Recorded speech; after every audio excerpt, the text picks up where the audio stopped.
Чи надтай зөвсөд хоолой дээрж болохгүй юм.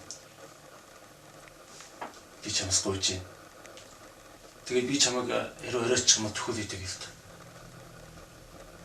Магадгүй энэ сүүлийн удаач байх юм. Гуйж шүү.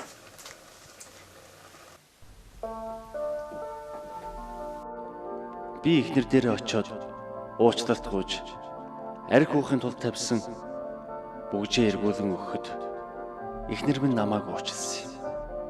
Тэр бүгжтэй хамт би амьдралаа барьцаан тавьсан байсныг хожим нь ухаарсан да. Аав минь надад үргэлж хэлдэг байсан нэг үг бий.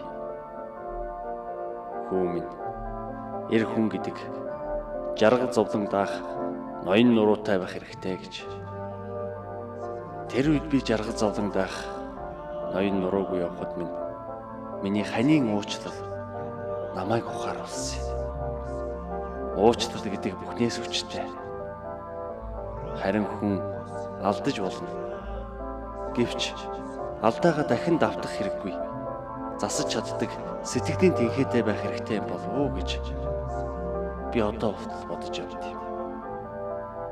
Энэ бүхнийг ухааруулсан зүйл бол миний ханийн намайг уучлсан уучлал. Сайхан сэтгэл хоёр л байсан юм да.